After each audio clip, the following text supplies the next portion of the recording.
Саламатсыздар ма, құрметті қыз-келіншектер, сіздермен бірге Гүлназ Сәбитқызы, гинеколог, эндокринолог дәрігері. Бүгін біздің айтатын тақырыбымыз гирсутизм. Гирсутизм дегеніміз не? Гирсутизм дегеніміз бізде түктердің көптеп өсуі. Ол тек қана бетте емес, денемізде, жыныс ағзаларымызда, бетімізде, денемізде толығымен біздің ағзамызда түктердің көбейіп өсуі.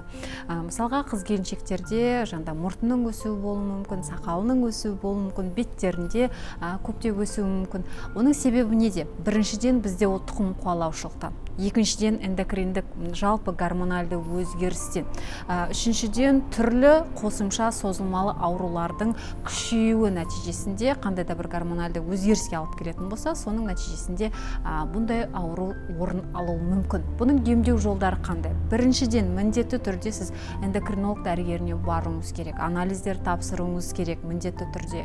Және де жаңдай қандай да бір стресс болып жүрген болатын болса, не болмаса қандай да бір гормоналды өзгеріс болатын болса, соның барлығын анықтап, соны жоюға тырысу керек болады. Бірақ бізде бұл неден бөлек гормоналды бұзылыстарды орнына қоюмен бөлек, ол кішкене ұзақтау уақытты орын алуы мүмкін, ұзақтау емделуі мүмкін. Соның нәтижесінде бізде эстетикалық емді пайдалануы мүмкін. Бірақ енді ол болады эстетикалық емді пайдалануға.